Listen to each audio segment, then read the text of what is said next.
Athens, 1943.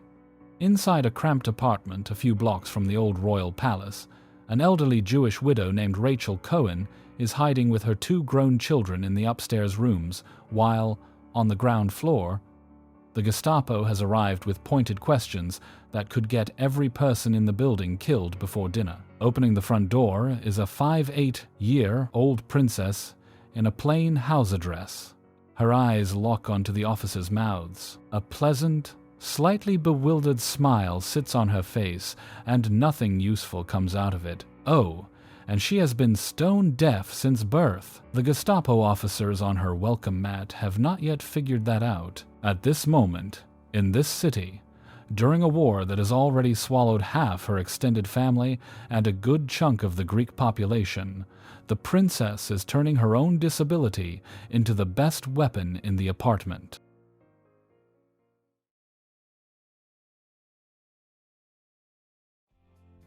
The princess answering that door is Alice of Battenberg, great-granddaughter of Queen Victoria, daughter-in-law of a Greek king, mother of the guy who would spend the next 7 decades walking 2 steps behind the Queen of England, nurse, nun, Holocaust rescuer, and, by medical record from 1930, a schizophrenia patient who once had her ovaries bombarded with X-rays on the remote advice of Sigmund Freud himself. I am not inventing any of that, not even for comedic effect.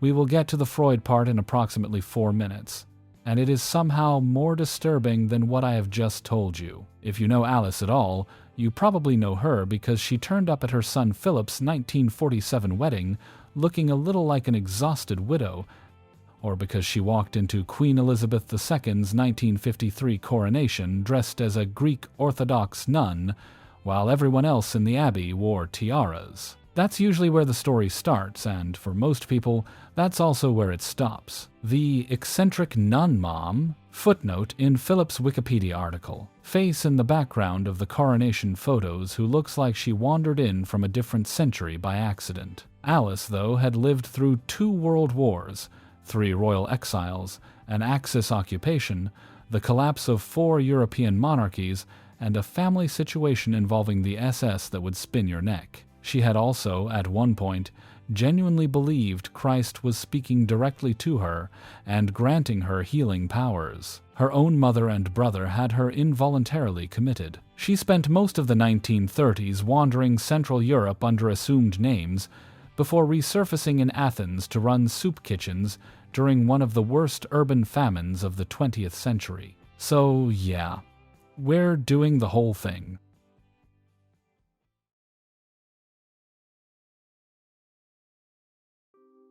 Alice was born on February 25, 1885 in the Tapestry Room at Windsor Castle, and her great-grandmother, Queen Victoria, is physically in the room for the delivery. Yes, that Queen Victoria.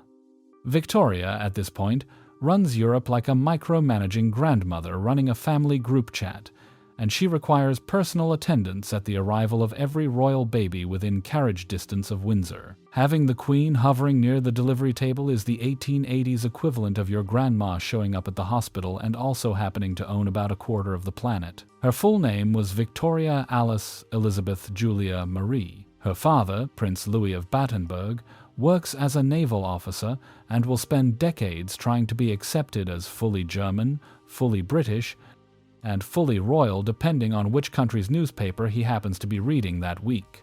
It is exhausting to be him. Her mother, Princess Victoria of Hesse and by Rhine, reads 4 languages before breakfast, and is widely considered the intellectual core of the family. Between the 2 of them, Alice inherits an unusual mix: a quiet, watchful patience from her father, and a steel spine from her mother that nobody in the family ever quite measures correctly. Alice is born into the House of Battenberg, which sounds dazzling and is, with one asterisk, roughly the size of Prussia. The Battenbergs descend from a morganatic marriage, meaning one of the Hessian princes married a countess whose bloodlines didn't clear the bar for full royal inheritance, and all the kids and grandkids from that union got a lower-tier name that couldn't inherit the actual Hessian throne. Alice is a Battenberg, and within a few months of her arrival, her family works out that something is seriously different about how the infant is responding to the world. She does not react to sound.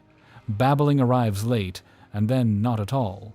No turning toward voices in the nursery. Her grandmother, Princess Alice of the United Kingdom, is the first family member to flag it, watching the baby for signs of response during a long afternoon at Osborne House. Her mother confirms it within weeks.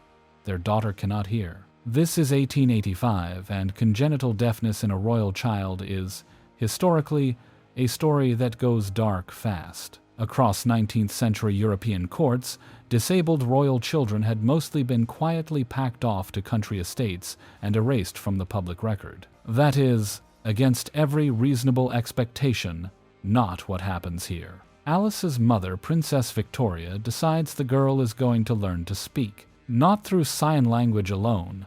The plan is lip-reading multiple languages. Because if you are a Battenberg princess who is expected to move between 3 countries before she finishes primary school, the option of pick one and be quiet does not exist. Somehow, through relentless training and an iron-willed mother, Alice pulls it off. By her teenage years, she can lip-read English, German, and French. Greek will arrive later. She speaks all of them with varying degrees of precision, and strangers who meet her at court receptions will often walk away with no idea at all that the bright young princess they just chatted with did not hear a word they said, only watched them. Keep this fact in your back pocket. We are going to need it when the Gestapo show up again.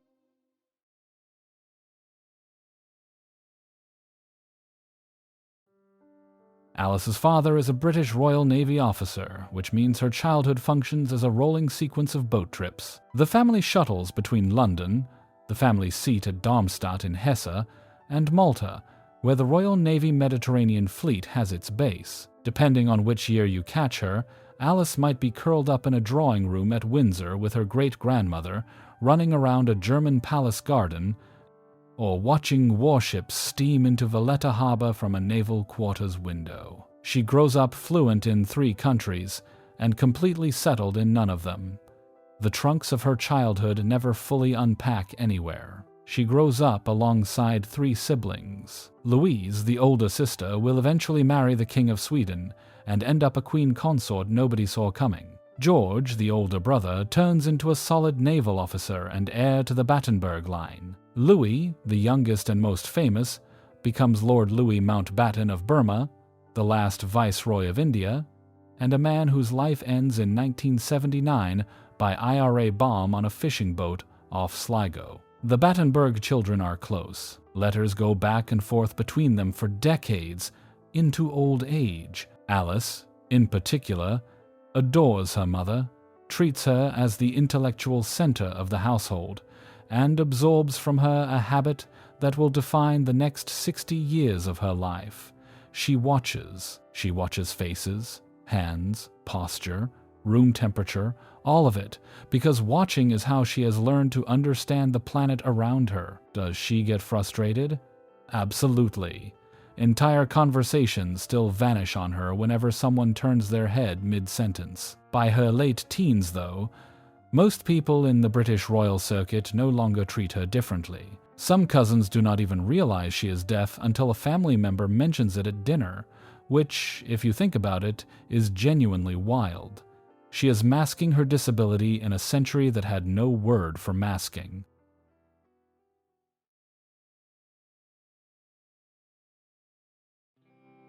Fast forward to the summer of 1902.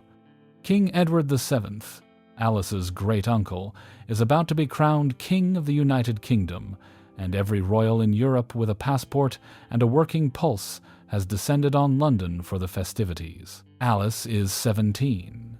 She is, by nearly every contemporary account, striking, fluent in 3 languages, quietly funny, newly eligible for marriage, and already carrying around the sort of calm self-possession that makes older aristocrats lean in when she speaks. Into this swirl of tiaras and state dinners walks a 20-year old Greek prince named Andrew. He is the 4th son of King George I of Greece, which in practice means he will inherit approximately nothing.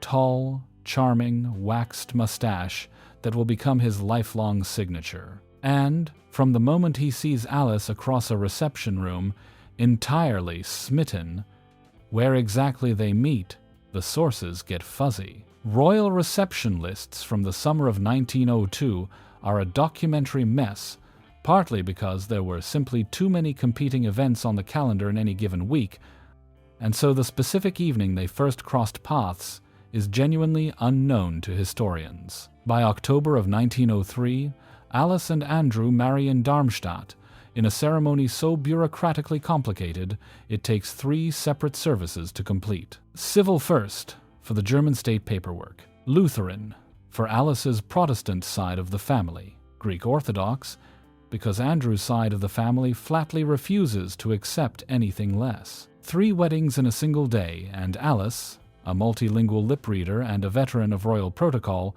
handles all 3 without a visible hitch. Princess Andrew of Greece and Denmark is her new title. Athens is her new address. The small fatal detail is that she does not speak a single word of Greek yet, and she is about to walk into one of the most politically volatile royal courts in Europe.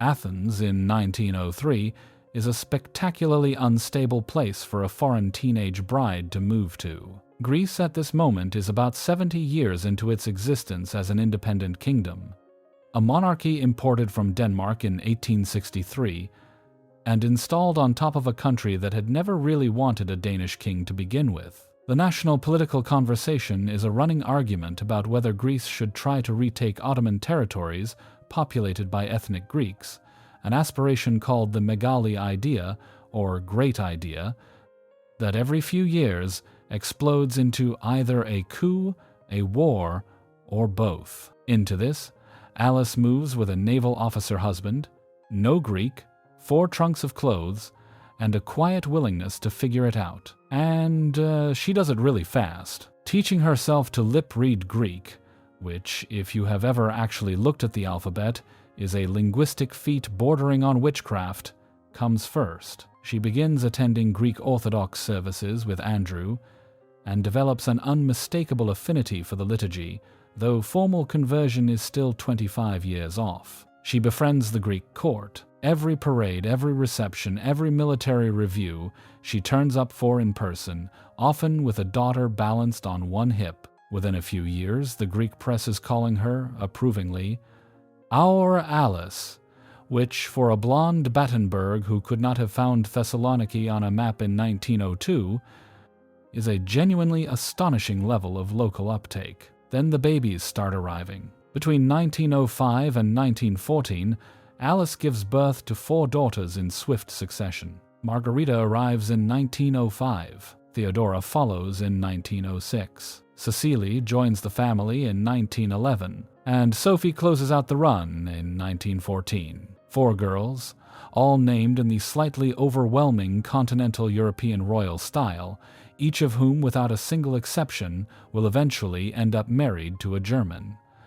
But more on that later. The 5th child, and easily the most famous one, arrives 7 years after Sophie, long after most of the family had quietly stopped expecting another baby, and he will eventually marry the woman who becomes Queen of the United Kingdom. We will come back to him later. Yes, it is that one.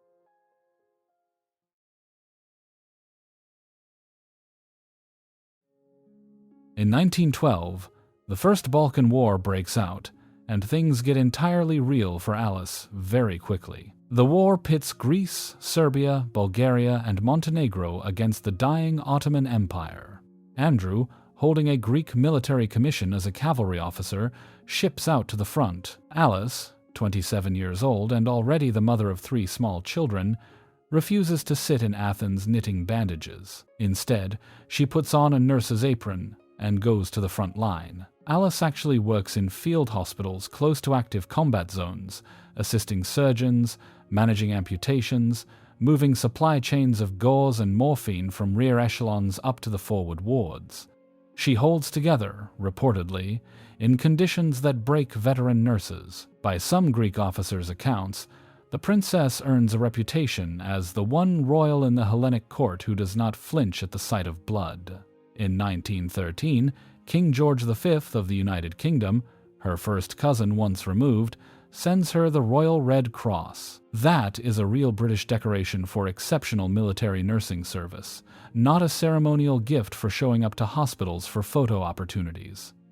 Alice wears it with quiet pride for the rest of her life. She is, as of 1913, a war-decorated nurse, a mother of 3 under the age of 10, fluent in 4 languages, married to a cavalry officer, daughter-in-law of a recently assassinated king, and not yet 30 years old.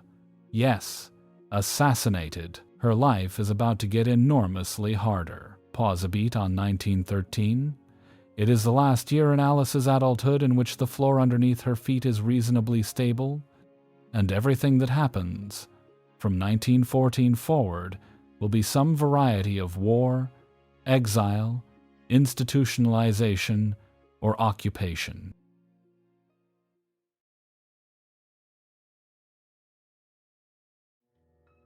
World War I arrives in 1914, and Greece immediately cannot agree on which side to join. King Constantine I, Alice's brother-in-law, wants to stay neutral. His prime minister, Eleftherios Venizelos, wants to join the Allies. The argument between these two men gets so bad that by 1917 the Allied powers basically force Constantine off the Greek throne at gunpoint, and the whole Greek royal family, Alice and Andrew included, is packed off into exile in Switzerland. Exile.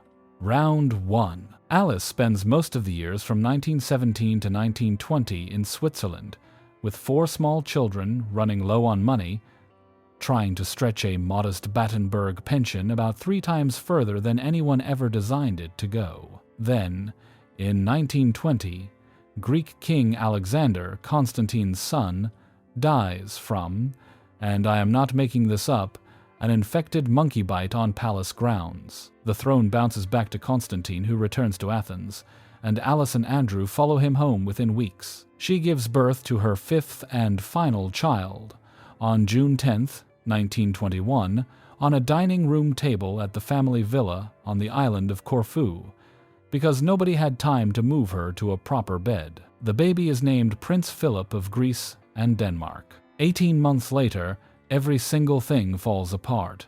Greece loses the Greco-Turkish War of 1919 to 1922 in a catastrophe of historic proportions. Smyrna burns. Hundreds of thousands of Greek and Armenian civilians are killed or displaced from Anatolia in the process. A military coup overthrows the Greek government in Athens. 6 senior politicians and military officers are court-martialed and summarily executed in what Greek history books now call the Trial of the Six, and Andrew, who had commanded the Second Army Corps during the war, is the next man scheduled for the wall. He is going to be executed. That is the full, sober expectation of everyone in the family. The same tribunal that shot 6 men 2 months earlier is now preparing to shoot Alice's husband, and this is the part where the British Navy shows up.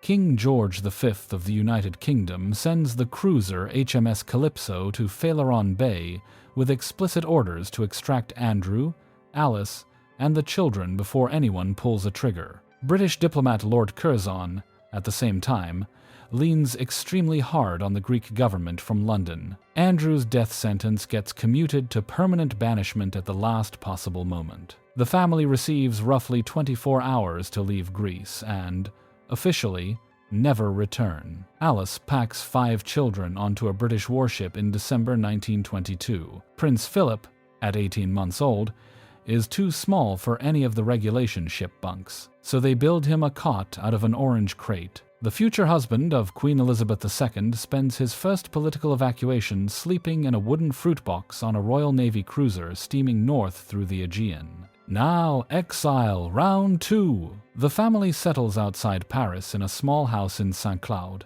loaned to them by Andrew's sister-in-law, Princess Marie Bonaparte. Andrew grows morose and distant and slides into old aristocratic habits, heavy drinking, long absences, a steadily widening gap from his wife. Alice, by contemporary letters, is the one holding the household together with chewing gum, Swedish relatives' donations, and an unbreakable will. The daughters learn to cook, because the family can no longer afford domestic staff. Philip, being a toddler, mostly does whatever he wants with considerable charm. All of this, as it turns out, is the easy part of her life.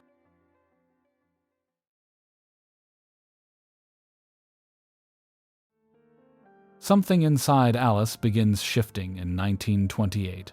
Her marriage to Andrew is, by this point, quietly over. He has emotionally moved on, spends most of his time in Monaco, and is involved with a mistress. Alice herself is 43 years old, living in Paris, with 4 daughters either already married or rapidly engaged to be, and a toddler son who is slowly being absorbed into the Mountbatten side of the family and the British boarding school circuit. Her religious life, which has been steadily deepening for a decade, begins to accelerate sharply. In October of 1928, she formally converts to Greek Orthodoxy. The precise date comes from biographer Hugo Vickers, whose definitive 2000 work on Alice nailed it down to October 20th, 1928, using Greek ecclesiastical records that had been sitting in an Athens archive for decades. Her spiritual life does not politely stop at conversion.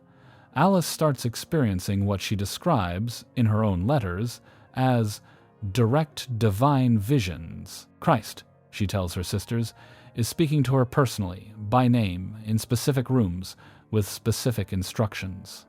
She has also been granted physical healing powers, she writes, and can lay hands on the sick to cure them. Long, dense letters begin arriving at her relatives' addresses, with claims of ongoing spiritual communication with the apostles, several dead members of the Battenberg family, and at one point an archangel who allegedly dropped by to discuss Greek politics. Whether you read these episodes as religious ecstasy, as active psychosis, or as a hormonal storm of untreated perimenopause unfolding under catastrophic external stress, the people around her in 1929 and 1930 read them as a medical emergency. Her mother, especially, reads them that way. So does her brother Dickie, working in London with access to the best specialists the British network can buy. By early 1930, Alice is being examined by psychiatrists in both France and Germany, many of them hand-picked by her brother Dickie in London. After multiple consultations stretched across several months, those specialists collectively land on a diagnosis of paranoid schizophrenia and recommend immediate, involuntary institutionalization in a Swiss or German clinic. The proposed treatment plan is aggressive. Her family unanimously agrees. Alice, just as unanimously, does not.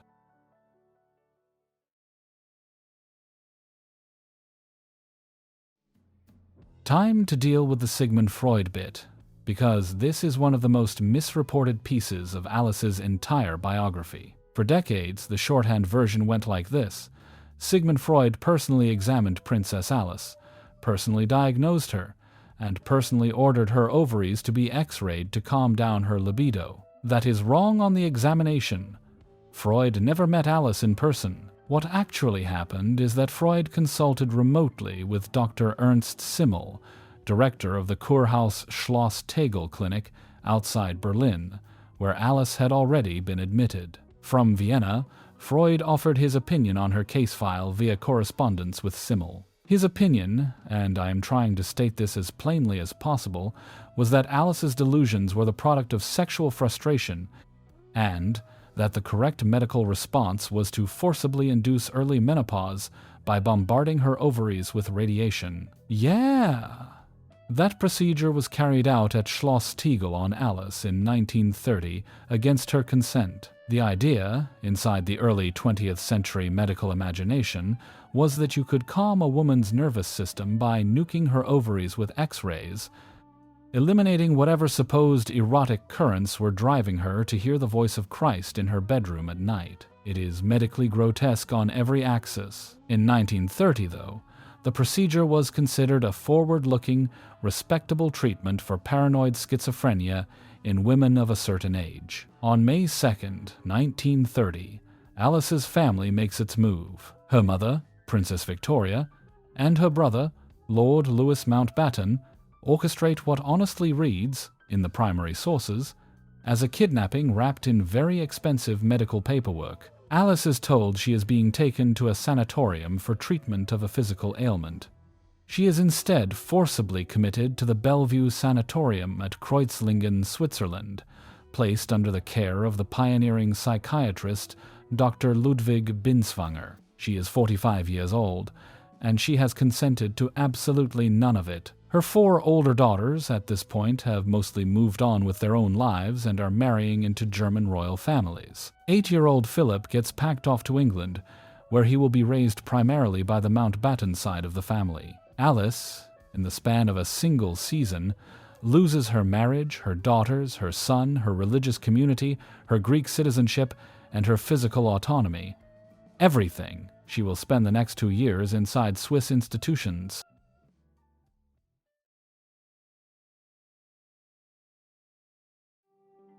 Alice is released from Kreuzlingen in 1932 after a short follow-up stay at a smaller clinic in Meran, northern Italy.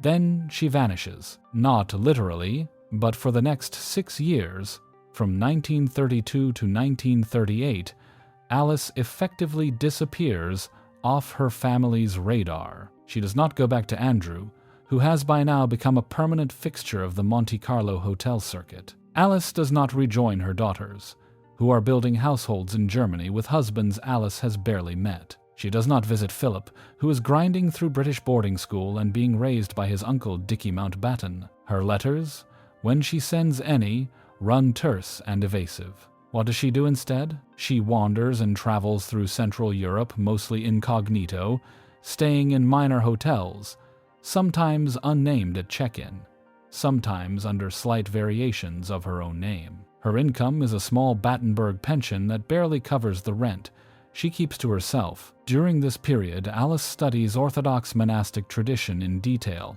preparing, though she does not yet know the exact shape of it, for the religious life she will eventually build after the war. She is not completely alone in all of this. Letters still go back and forth with her sister Louise up in Sweden, and with a small handful of trusted Orthodox clergy. But the Alice the world had known in her 30s, the Princess of Greece, the Battenberg charmer, the Royal Red Cross nurse, effectively ceases to exist in public for about half a decade. Then November of 1937 happens, and she has no real choice but to come back.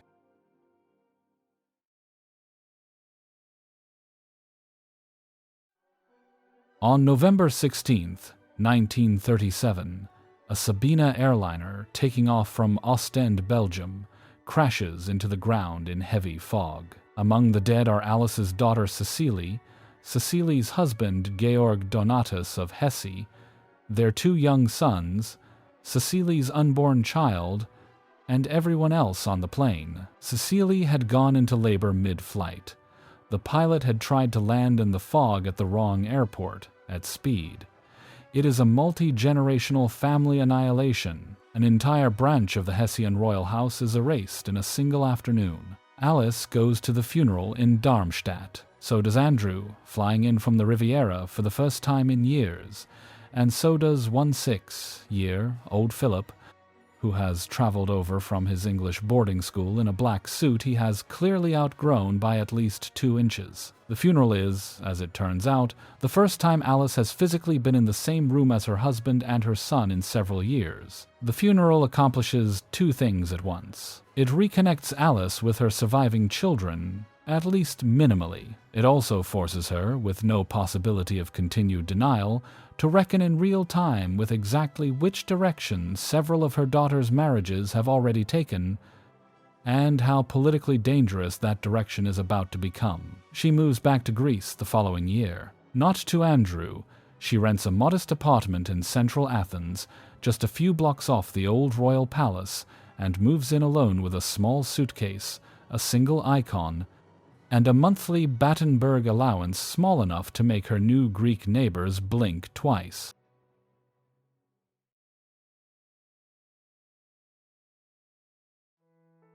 Alice is still in that Athens apartment in April 1941 when German, Italian, and Bulgarian forces invade Greece and the country collapses in a matter of weeks. She is 56 years old. The apartment actually belongs to her brother-in-law, Prince George. Her royal relatives in the Greek court flee first to Crete, then to Cairo, then eventually to London. Alice refuses, flatly and publicly, to go with them, partly because she has already spent 2 decades in Greece running refugee relief for other people and has no intention of suddenly becoming a refugee herself. Her family begs her to leave.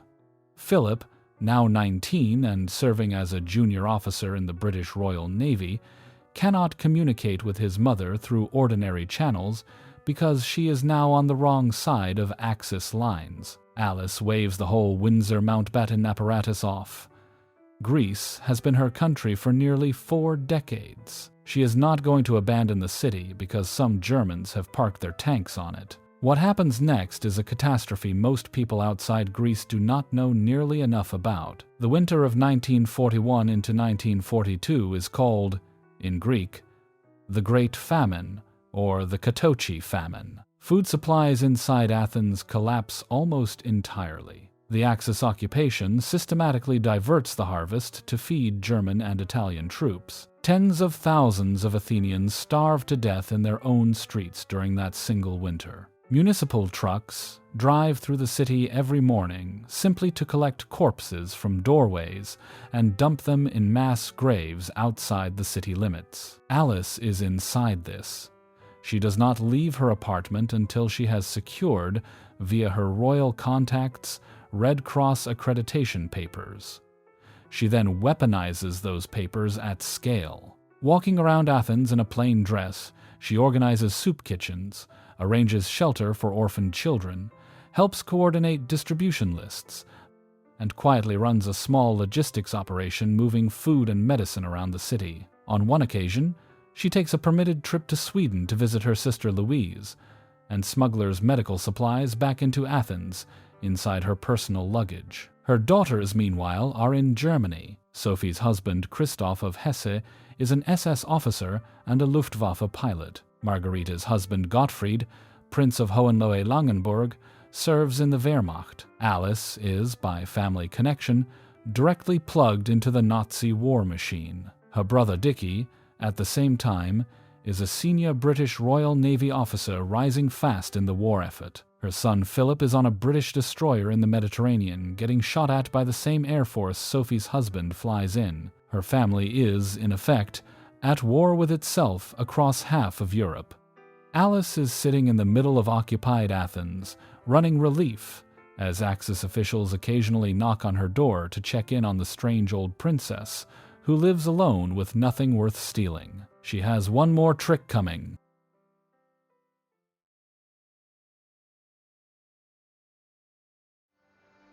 Haimaki Cohen had been a Jewish member of the Greek parliament years before the war. He had died before the occupation even started. His widow, Rachel, and their 2 adult children, Tilde and Michelle, were living in Athens when the Nazis began organizing deportations of Greek Jews to Auschwitz in 1943. Haimaki Cohen, back in 1913, had personally helped King George I of Greece during a diplomatic difficulty, which is to say, he had personally helped Alice's father-in-law. 30 years on, with the Gestapo organizing cattle trains out of Athens toward the camps, Rachel Cohen went looking for an old family favor to call in. She went to Alice. Alice did not hesitate. She hid Rachel Cohen, together with Tilde and Michelle, in the upstairs rooms of her Athens apartment. The princess kept all 3 of them there, fed them, moved them around the apartment as German patrols visited the neighborhood, and never told a single family member still in contact with her, because any leak, anywhere along the chain, could get everyone in the building shot inside a week. The Gestapo came, more than once, per the Yad Vashem records. Here is where the deafness becomes a weapon. When German officers arrived at her door asking questions about Jewish residents in the neighborhood, Alice did what she had been doing her entire life, except she leaned into it, her eyes locked onto their mouths, The pleasant, slightly confused smile appeared. In her fluent but accented German, she apologized. Said she had not quite caught that. Could they perhaps write it down? She was deaf, had they been told. She was a deaf princess of some standing, and had known the Kaiser's cousin personally. This was all rather confusing. Perhaps they could return another day when she was less tired. The Cohens stayed with Alice until Athens was liberated in October of 1944. Rachel, Tilde, and Michel all survived the war. Rachel Cohen died a few years later of unrelated causes. Her son Michel eventually moved to Paris, where he gave extensive testimony about what Alice had done for his family.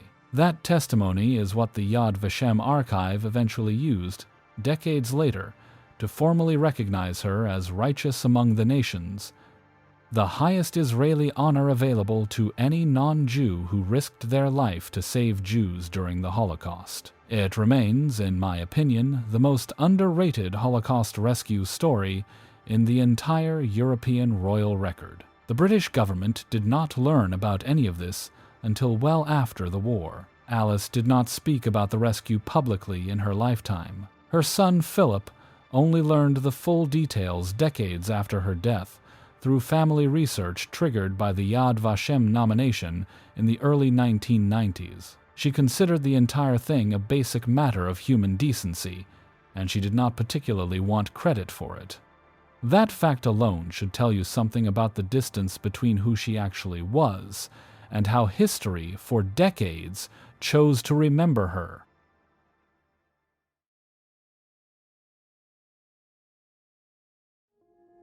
In January of 1949, Alice founds a religious order. The Christian Sisterhood of Martha and Mary, based on the island of Tinos in the Aegean, is modeled on a similar nursing-focused Orthodox order her aunt, Grand Duchess Elizabeth Feodorovna of Russia, had established in Moscow decades earlier. Grand Duchess Elizabeth, for the record, had been murdered by Bolsheviks in 1918, thrown alive down a mine shaft outside Alapayevsk, with several other Romanovs. Alice knew this history in detail, and it deterred her exactly zero.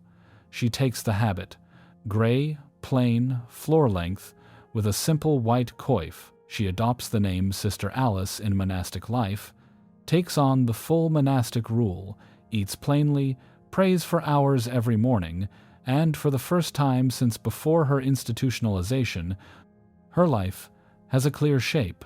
This is the image most people have of her, if they have any image of her at all. The nun at the wedding. The nun at the coronation. The woman in gray standing slightly awkwardly behind more famous royals in every group photo. That image is, functionally speaking, accurate from about 1949 onward. When Philip marries Princess Elizabeth on November 20th, 1947, Alice attends in a plain, unadorned dress, because she has not yet formally taken the habit. By the time of Elizabeth's coronation in June 1953, Alice sits in Westminster Abbey in full gray monastic robes, while her daughter-in-law is crowned Queen of the United Kingdom, Canada, Australia, New Zealand, and half a dozen other realms. Her hands rest loosely folded in her lap. On the surviving newsreel footage, she looks, across the long minutes of the ceremony, completely at peace. The sisterhood itself, unfortunately, never quite takes off.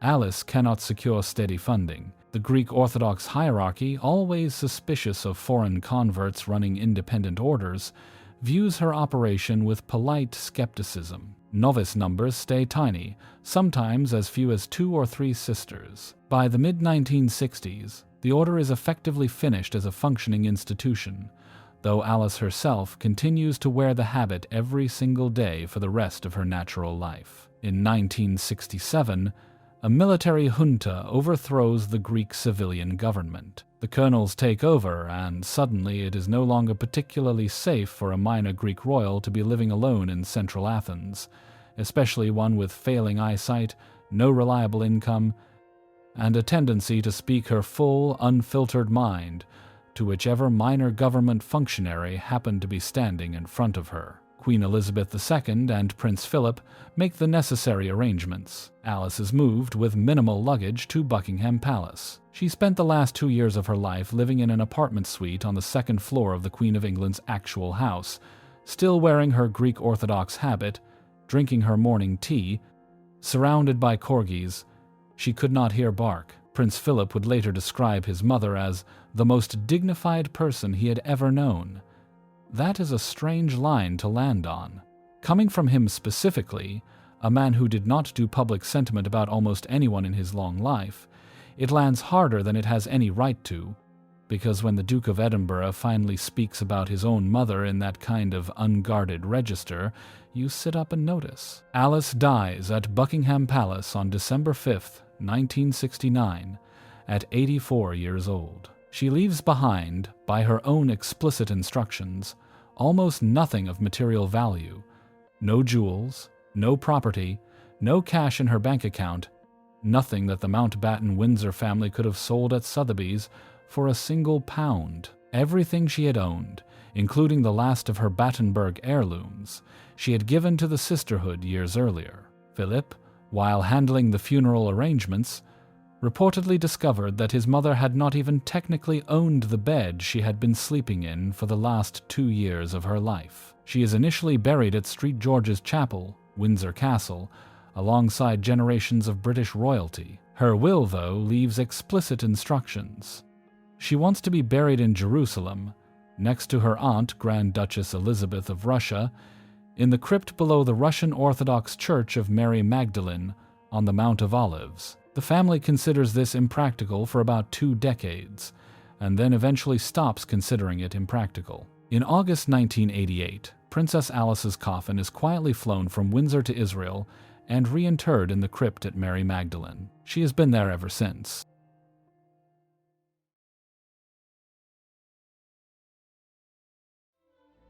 On October 31st, 1993, Yad Vashem, the official Holocaust Remembrance Authority of the State of Israel, formally recognizes Alice of Battenberg as righteous among the nations. Her son Philip attends the ceremony in Jerusalem personally, alongside her daughter Sophie, now Princess George of Hanover.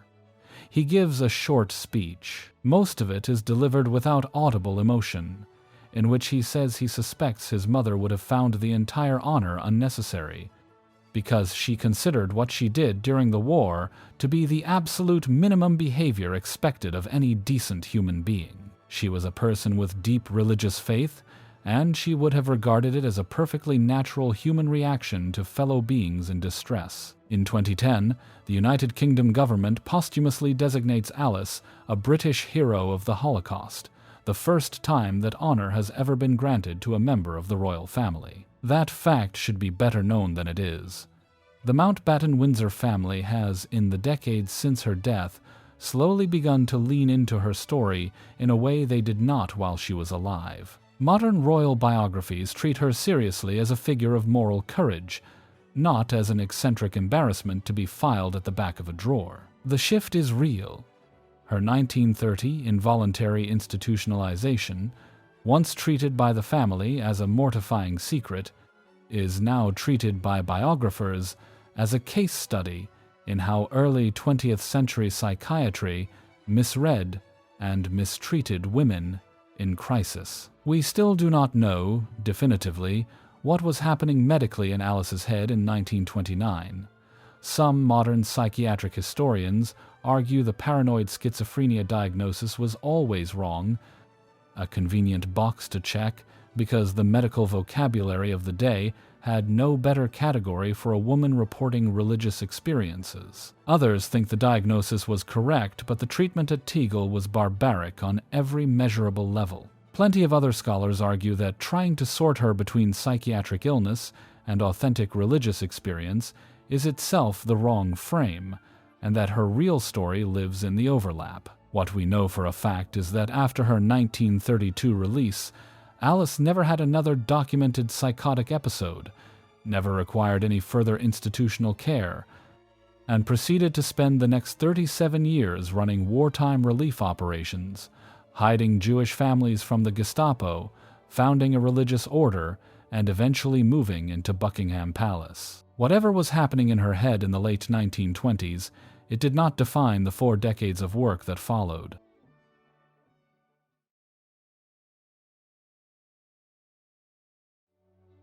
At the start of this video, I called Alice the princess nobody in her family quite knew what to do with. That line was true for most of her life. She was too spiritual for the British royals, too disabled for her German in-laws, too foreign for the Greek court, too traumatized for her own siblings, and too strange for the popular press. She did not photograph easily.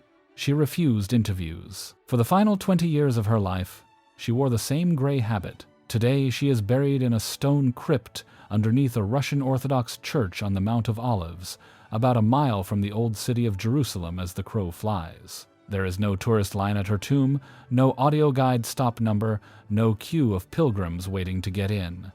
You walk down a small flight of stairs into a cool, dim stone room, and there she is. One grave, a small icon, and an oil lamp burning quietly in front of the marker. If you ever find yourself in Jerusalem, take the time to walk up the Mount of Olives and pay her a visit, because she is, at this point, the only member of the Greek or British royal families for whom the correct pilgrimage site is a Holocaust memorial. She earned every inch of that crypt.